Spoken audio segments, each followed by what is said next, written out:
DYXP, Radyo Sipisingan. Sa katotohanan, para sa bayan, maghahatid ng balita. DYXP, Radyo Sipisingan. Mula sa buwagang pabalitaan, himpilan at sa bilo ng bayan, Radyo Sipisingan. Mga panatang nakalap sa loob at labas ng ating bansa, mga isyong tinutukan at pawang katotohanan naman. Radyo Sipisingan. Sa loob ng 5 minuto, maghahatid ng balitang sisig, sulit na sulit sa DYXP, ang mata ng bayan, boses ng katotohanan. Ito ang DYXP, Shate Urmusiko, Radyo Sipisingan. Ang oras ngayon, alas 8:30 ng umaga. Ang bahagi ito ay atid sa inyo ng John's Lord Handmade Products. Isang magpalang sa lahat, Sipisingan. Magandang araw, Pilipinas. Ako ang iyong nakakapantay, Jiban Silikan. At inyong kaagapay, Flora Saison. At kayo'y nakikinig sa DYXP, Shate Urmusiko, Radyo Sipisingan. Para sa ulo ng mga nababawang balita, Mayor ng Pampantay Pulang School at Hospital Records. PJ Obeña nakamit ang unang ditong medalya sa Amerika. Chelsea Manalo ng Bulacan, kinaranahan ng pinakabagong Miss Universe Philippines.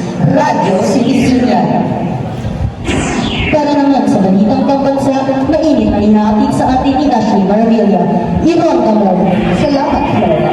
Pinagdududahan niya ang pagkakalingan ng alkalde ng Magbatar lang na si Mayor Alice Gu. Dahil napag-aral ng relasyon school at hospital workers. Ito yung matapos imbestigahan ng umunay pagkasipat na alkalde sa nirate ng Sample Game Auction, Gaming Operation o Pupo sa lalawigan.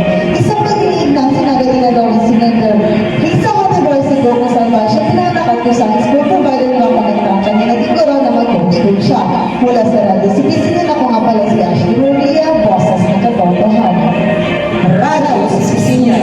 Mata ng bayan, boses ng katotohanan. Magbabalik ang Radyo Sipisingan makalipas ng isang paalala. Nay, ayoko na po kumain. Busog na ako. Hindi anak, ibusin mo dahil yan ay pinaghihirapan mo naman sa saka. Ganun po ba, Nay? Sige po. Ito ay isang paalala mula sa Dole at sa impilang ito. Joy Roberto, nakakita ko ng bintong medalya sa Amerika.